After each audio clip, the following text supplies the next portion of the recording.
আজকে আমরা চলে এসেছি মিঠুনদা। মিঠুনদা হাই করে দাও। এই আছে সাগর, এটা আমাদের প্রবীরদা, ঠিক আছে। তো এখনও 6-7 জন লোক বাকি আছে, আর আসছি নিচে আছে। তো এখন আমাদের পাস ভিডিও হচ্ছে। হ্যাঁ, ছাড়া হবে। হ্যাঁ, ছাড়া হবে ইউটিউবে। গেট টেস্ট কিন্তু পাস হয়েছে। আজ 3-4 দিন পর আজকে আমরা ফাইনাল টিকিট পেয়েছি। তাও কি রাত 8:30টার শো। সবাই এখন কাজ বাজ শেষ করে এসছি। আমরা এসে এখন বসে আছি, এখন কিছু হয়নি। কিছুক্ষণের পর আমরা ঢুকবো সিনেমাতে, তোমাদের বাকি ভিডিওটা দেখাবো, ঠিক আছে। ওরা কখন আসবে মিঠুনদা? আসতে আছি। হ্যাঁ, মিঠুনদা বলছে আমাদের লোক একদম বাকি নিচে আছে।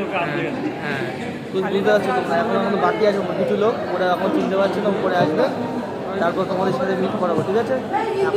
এখনকার ভিডিও এই পর্যন্ত থাক, আর দেখা হচ্ছে পরের ব্লগে।